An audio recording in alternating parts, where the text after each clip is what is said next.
كل الناس دلوقتي بتقارن نفسها بالناس، خصوصا على السوشيال ميديا. ده عمل ايه، دي عملت ايه، ده اكل فين، دي راحت فين. فبلاقي نفسي غصب عني حتى لو انا صاحيه بطاقه ايجابيه، اول ما ابص في الموبايل الصبح الاقي الطاقه بتاعتي اتسحبت. ما نبصش في الموبايل اول ما نصحى، ما نبصش في الموبايل خالص اول ما نصحى. دي نقطه يعني احنا المفروض بنصحى من النوم بنحمد ربنا اصلا ان احنا مكملين في الدنيا، صح. وطالما صحينا فده معناه ان في لسه لينا رزق ورساله في الارض. صح. ده رقم واحد. بسم الله الرحمن الرحيم، احنا لسه مكملين عشان لينا رساله في الارض. بالظبط.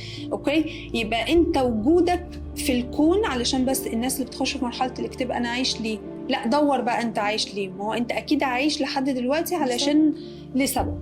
بالظبط. فاحنا الحمد لله عايشين اهو يوم جديد، الحمد لله. فهنقابل ناس جديده، هنتعلم حاجه جديده، هنستمتع. فنقوم والاول بقى كده نشرب قهوتنا، نشرب واتيفر بقى. ما بنشربش قهوه اول ما نصحى طبعا، على طول هنشرب كوبايه ميه وعليها معلقه عسل طبيعي، بس مش العسل اللي هو فيه سكريات اللي هو مش طبيعي ده. ايوه. اوكي، مع عصره ليمون كده نغسل جسمنا. دي مهمه قوي جدا.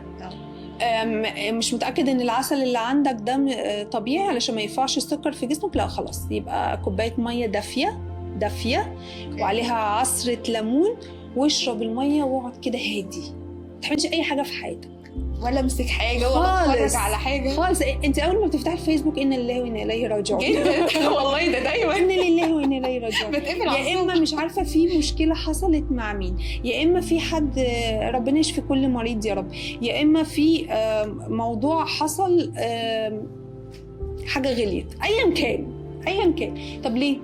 بالظبط. حاجه تقفلني على الصبح وما اسمعش حاجه صوتها عالي الصبح، يعني بلاش هدوء. نفتح حاجه هدوء.